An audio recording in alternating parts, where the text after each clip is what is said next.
प्यारे बच्चों, कैसे हैं आप सब। आशा करती हूँ आप सब बहुत अच्छे होंगे। बच्चों, आज आपकी हिंदी की क्लास 4th का चैप्टर नंबर 13 शुरू करते हैं। आपके चैप्टर का नाम है बच्चों बुराई का बदला। ठीक है, आज हम जो लेसन पढ़ेंगे वो है बुराई का बदला।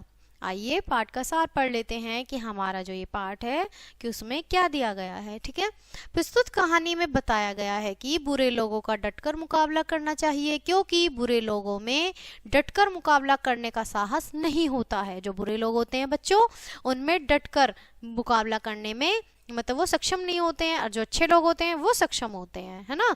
ये तो विरोध की फुफकार सुनकर डर जाते हैं एवं भाग खड़े होते हैं।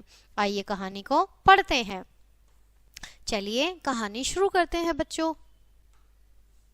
किसी गांव के किनारे एक खेत था। उस खेत में एक बॉबी में जहरीला सांप रहता था। वह भोजन की तलाश में अपनी बॉबी से निकलकर खेत में इधर उधर घूमता था।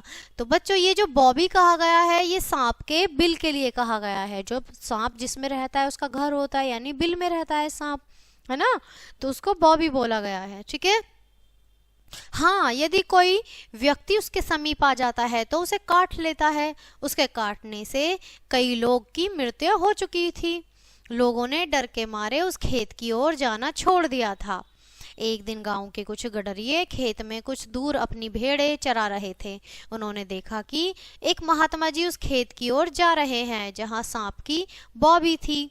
गडरिये चिल्लाए, महात्मा जी तनिक रुकिए, उस खेत की ओर मत जाइए, वहां एक जहरीला सांप रहता है।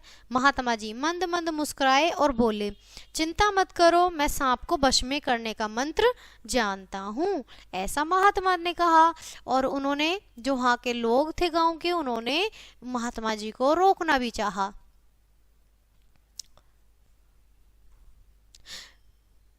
अब यहाँ पर महात्मा जी को अपनी ओर आते देख सांप फुंकारता हुआ उनकी ओर बढ़ा, यानी सांप को गुस्सा आया कि मेरे बिल की तरफ आ रहे हैं।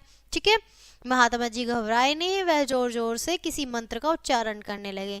मंत्र का उच्चारण सुनते ही सांप कैंचुओं की भांति धरती पर लौटने लगा। तब महात्मा जी ने सांप के समीप जाकर कुछ कहा।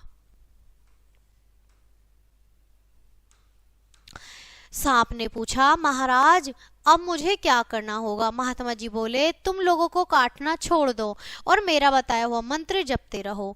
1 महीने बाद मैं तुमसे फिर मिलने आऊंगा। दिन बीतते गए, सांप ने लोगों को काटना छोड़ दिया। धीरे धीरे सांप का भय लोगों के मन से जाता रहा। अब तो बच्चे उस पर कंकड़ पत्थर भी फेंकने लगे थे। बच्चों के डर से अब सांप केवल रात में ही बाहर निकलता था।